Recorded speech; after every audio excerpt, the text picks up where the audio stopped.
Bũrũri wa Kenya ũkoretwo ũkiuga kambuni kuma mabũrũri-inĩ mangĩ ciambĩrĩrie biacara gũkũ. Kenya ĩgĩtanya kũgunĩka na njĩra nene ũigithia-inĩ ũyũ, ũcenjania wa teknoloji, ũgĩ wa kũramata biacara, mĩeke ya mawĩra hamwe na ũgacĩru wa ũtonga.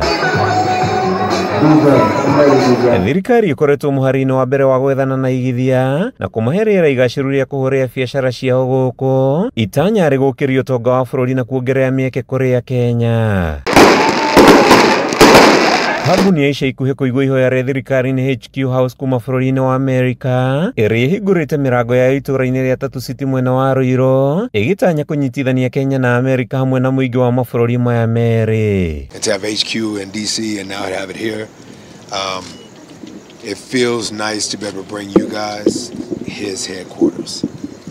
You become part of the HQ House. Go to hq-house.com, and that has all the membership information for our club in DC and our club here in Kenya as well. Hĩndĩ ya kũhingũra kambuni ĩno, mũrũgamĩrĩri mũnene wa Tatu City bũrũri-inĩ Preston Mendenhall augĩte rĩrĩ nĩ ikinya rĩa kũnyitithania thĩ, kũhe andũ mweke wa gũcenjania ũgĩ na gwĩkũria. Tatu City is a place for everyone.